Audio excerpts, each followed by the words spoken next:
বন্ধুরা আজকে মাছের ডিমের রেসিপি করে দেখাবো। মাছের ডিমের রেসিপি তো অনেকভাবে খেয়েছেন, এইভাবে খেয়ে নেবে।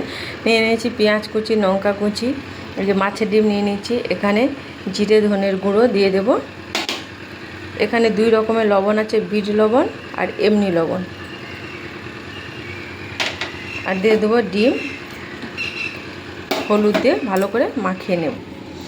হলুদ আর বেসন দিয়ে ভালো করে মাখিয়ে নেব। এদিকে কড়াইটা বসিয়ে দিয়েছি, কড়াইটা গরম হয়ে গেছে, তেল দিয়ে দেবো। এই যে বিট লবণটা যে দিয়েছি, এইটা মাছের ডিমের স্বাদটা দ্বিগুণ বেড়ে দেয়। এবারে শেপ করে বড়াগুলো ভেজে এটাকে এইভাবে ছোটো ছোটো শেপ করে নিয়েছি। এবারে লউটে দেবো ডিমগুলোকে।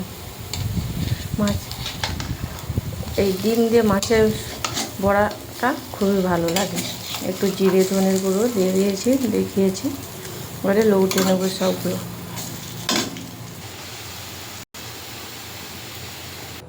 রেসিপিটা কেমন লাগলো কমেন্ট করে জানাবেন। ভালো লাগলে লাইক কমেন্ট শেয়ার সাবস্ক্রাইব করে দেবেন। এইভাবে সবাইকে পাশে থাকবেন। এইভাবে সবাইকে পাশে থাকার জন্য অসংখ্য ধন্যবাদ। টাটা।